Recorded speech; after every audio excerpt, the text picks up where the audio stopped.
난민. 한국 사회에서는 너무나도 낯설었던 이 말이 우리에게 다가온 건 2018년 예멘 출신 난민들이 제주도로 들어왔을 때입니다.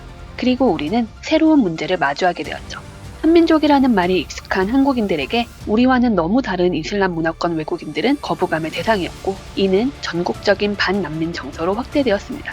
배우 정우성 또한 난민을 옹호하는 발언을 한 뒤 많은 비난을 받아야 했죠.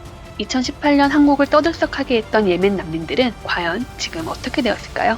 2018년 12월 기준 한국에 난민 신청했던 예멘인은 484명이지만 이 중 난민으로 인정받은 사람은 2명입니다. 이처럼 한국 사회에서 난민은 정서적으로도 제도적으로도 인정받기 어려운데요. 이렇게 인정받기 어려운 이유는 과연 무엇일까요? 먼저 첫 번째, 제도적 한계입니다.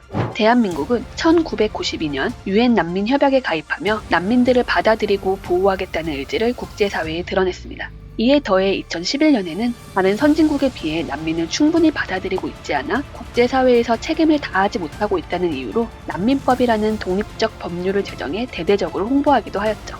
하지만 2019년 한 해 동안 15,452건의 난민 신청 중 난민 지위를 인정받은 사람은 0.4%인 42명으로 OECD 국가 평균인 24.8%보다 한참 낮은 수준입니다. 그 이유는 난민임을 인정받기 위해선 박해를 받을 수 있다고 인정할 충분한 근거가 있어야 하는데, 이 기준 자체가 모호한 데다 급하게 몸을 피한 난민임에도 불구하고 자신의 처지를 입증할 문서를 제출하라 요구하기 때문입니다. 또한 난민에 대한 부정적 여론을 인식한 정부에서 과거와 비교해 더 엄격한 심사 기준을 적용하고 있는 것도 하나의 이유죠. 난민으로 인정받지 못한 사람들은 난민위원회에 이의 신청을 할 수 있지만 하루에 500건 이상을 심의하다 보니 개개인의 사정이 제대로 검토되기 어려운 상황입니다. 결국 지금의 한국은 아시아 최초로 난민법을 제정했다는 명예를 원하면서도 실질적인 책임은 전혀 이행하고 있지 않은 상황인 거죠.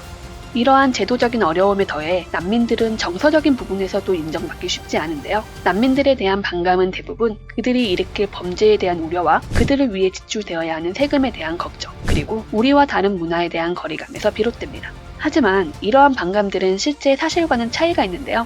경찰청이 발표한 2019년 범죄 통계를 살펴보면 국내 체류 외국인의 범죄율은 1.2%로 내국인의 범죄율 3.04%보다 오히려 낮았습니다.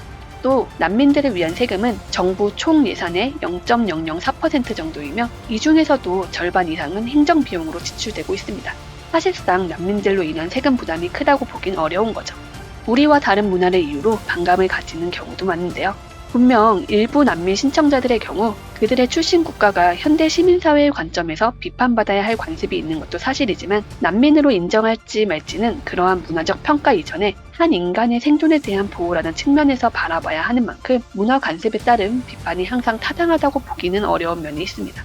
2019년 제1회 글로벌 난민 포럼에서 우리 정부는 계속해서 인력과 인프라의 확충을 통해 한국의 난민 보호의 역량을 강화해 나갈 것이라고 선언하였는데요. 하지만 현재 한국의 실상은 정부가 선언했던 내용과는 상당히 거리가 있죠. 미국 바이든 정부의 새로운 국토안보부 장관이 난민 출신이라는 사실을 떠올려 보았을 때 우리나라도 국제사회의 일원으로서 난민을 무조건적으로 배척하고 밀어내는 것이 아닌 우리 사회의 새로운 일원으로 받아들이는 방법에 대해 고민해봐야 할 시점이라고 생각합니다. 자, 어떠신가요? 난민에 대한 문제점은 뭔지, 어떻게 개선해야 할지 조금은 감이 잡히셨나요? 혹시 더 궁금하신 점이 있으시면 댓글에 남겨주세요. 저희가 열심히 공부해서 다시 알려드리겠습니다. 그럼 저희는 다음 주에 또 다른 사회 이슈에 대한 해설로 돌아오겠습니다. 오늘 영상이 마음에 드셨다면 구독과 좋아요 부탁드립니다.